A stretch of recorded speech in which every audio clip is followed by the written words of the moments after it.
రాష్ట్రంలో car party రాష్ట్ర స్థాయి నుంచి జిల్లా స్థాయి, మండల స్థాయి, గ్రామ స్థాయి, వార్డు స్థాయిల దాకా బీఆర్ఎస్ పార్టీ కమిటీలు వేయబోతున్నదట.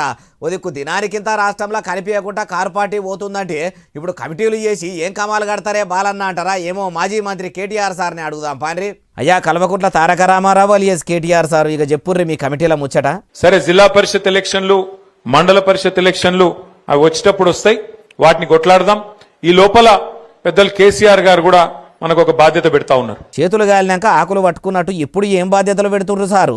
సార్ ఏం చెప్పిండ్రంటే, ఒకవేళ ప్రభుత్వం గనక ఎలక్షన్లు పెడితే కొట్లాడదాం, ఎలక్షన్లు లేని పక్షంలో మన పార్టీ మరి జనవరి మాసంలోనే కొత్తగా సభ్యత్వ నమోదు కార్యక్రమం, కొత్త గ్రామ కమిటీలు, కొత్త మండల కమిటీలు, అట్లాగే జిల్లా కమిటీ కూడా కొత్తదనంతో నేసుకుందాం. ఆరిపోయే దీపానికి ఎలుగు ఎక్కువ అన్నట్టు ఇప్పుడు కనిపించకుండా పోతున్న మీ కారు పార్టీకి కమిటీలు ఎందుకు?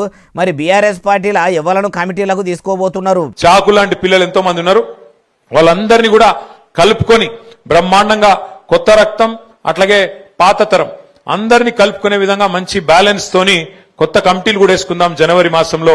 అయ్యా మాజీ మంత్రి కేటీఆర్ సారు, మీ కుటుంబ పాలన మీ బీఆర్ఎస్ బిడ్డల ఏలుబడి నచ్చకనే కదా సారు ప్రజలు కారుకు కాలిచ్చి శైల చేతులు కలిపింది. అయినా ఇప్పుడు గురం వచ్చి కొత్త రక్తంను పార్టీలకు తీసుకుందాము, కారు బిස්සబట్టి టాప్ గేరేసి రయ్యినా నడిపిద్దామని అనుకుంటున్నారు. గాని 10 ఏళ్ల మీ ఏలుబడిలా మీరు పబ్లిక్ ను చేసిన మోసాలు, మీ కల్వకుంట్ల కుటుంబం కథలు ఇంకా పబ్లిక్ ఎవ్వరు కూడా యాది మరవలేదు.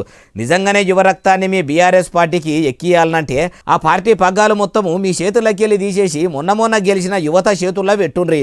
అప్పుడు మీరు అనుకున్నట్టే యువ చైతన్యం వస్తుందేమో అంటుర్రు ఈ ముచ్చటిన్నోళ్ళు.